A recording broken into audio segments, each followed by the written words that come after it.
Oi, pessoal, boa tarde, tudo bem? Há 2 dias eu coloquei alguns vídeos curtinhos a respeito de noções introdutórias. A gente não finalizou aqueles vídeos. Eu só acho que antes da gente continuar, seria interessante a gente fazer um apanhado, uma conclusão a respeito de todos aqueles vídeos, para a gente seguir uma ordem de raciocínio, tá? A gente começou estudando a ideia do que seja um Estado de direito, depois a ideia de um Estado formal de direito e depois a ideia de um Estado democrático de direito. Falei para você que o Brasil é um Estado democrático de direito.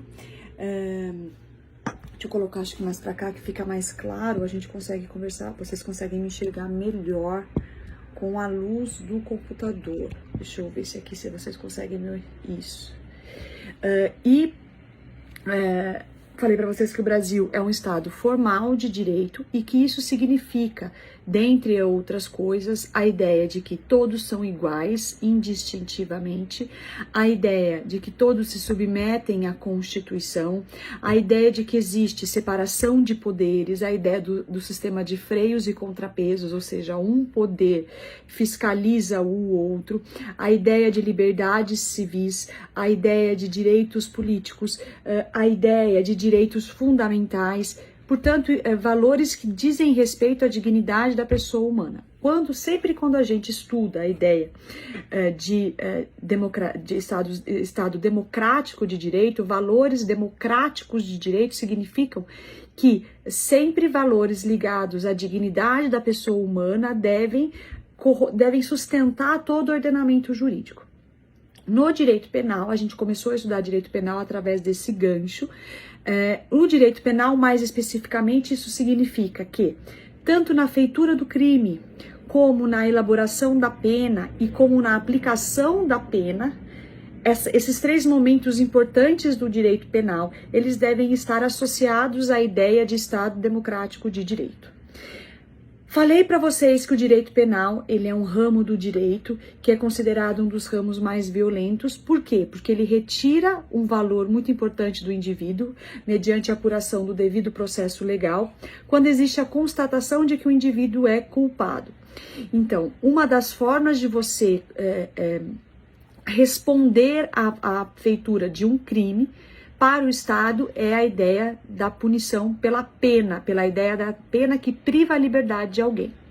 Então, eu falei para você que o direito penal, ele se operacionaliza, ele funciona através da definição de crimes e das suas respectivas penas, né? Se você for estudar direito penal, existem N perspectivas a respeito do que seja direito penal. Nós não vamos entrar em todas as perspectivas de diferentes autores. A gente está conversando aqui a respeito do arroz-feijão, das características que são mais importantes de direito penal. Aliás, né, isso é algo que eu não mencionei ainda para vocês, a depender do autor que você utiliza para estudar direito penal, você vai encontrar várias características, várias, né, assim, 20 características.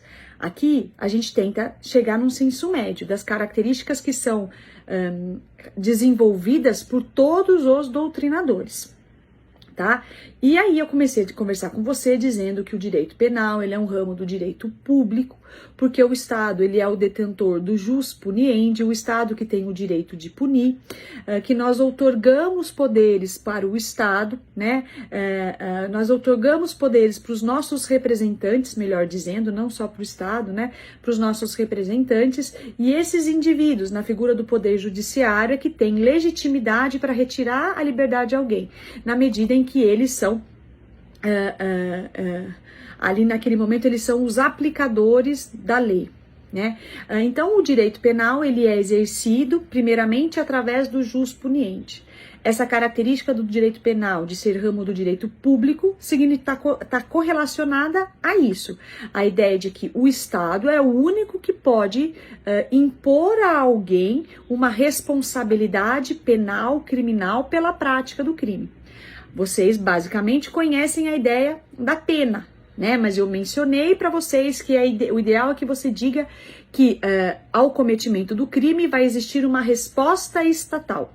Essa resposta estatal é a sanção. Essa sanção pode ser, por exemplo, a ideia da pena.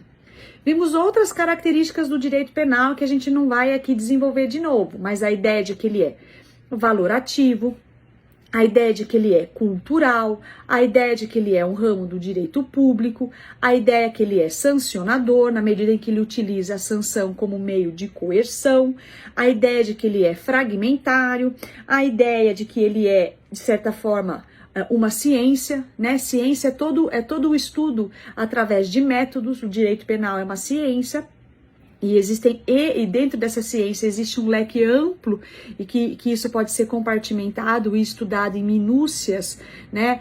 Como, por exemplo, a ideia da criminologia, ele é uma frente do direito penal. Uma característica importante que tem correlação com a fragmentariedade, na verdade, gente, todas as características elas se correlacionam. Uma característica importante que eu não havia mencionado é a ideia correlacionada à fragmentariedade, é a ideia da subsidiariedade. Vocês também podem ouvir por aí essa característica e alguns até envolvam em função de princípios. A fragmentariedade, a subsidiariedade é no sentido de que o ideal, né, e cada vez mais a tendência é que o direito penal interfira menos na vida das pessoas. Existe uma tendência dos estudiosos do direito penal moderno, que é a ideia de cada vez mais do direito penal mínimo, né?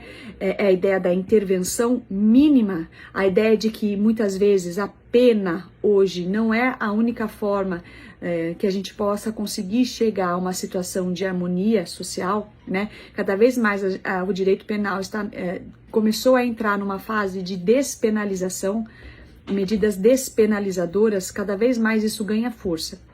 E correlacionado a isso, existe a ideia de subsidiariedade. Que é isso?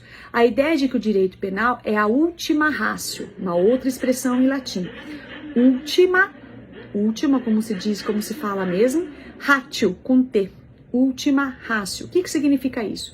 A ideia de que o direito penal é a última medida, a ideia de que o direito penal ele é subsidiário, a ideia de que os outros ramos do direito, com a autonomia e com a propriedade que os outros ramos do direito têm, esses outros ramos do direito se responsabilizem pelas condutas e esses outros ramos do direito é que devem, em situações menores, né, de conflitos menores, resolver essas questões.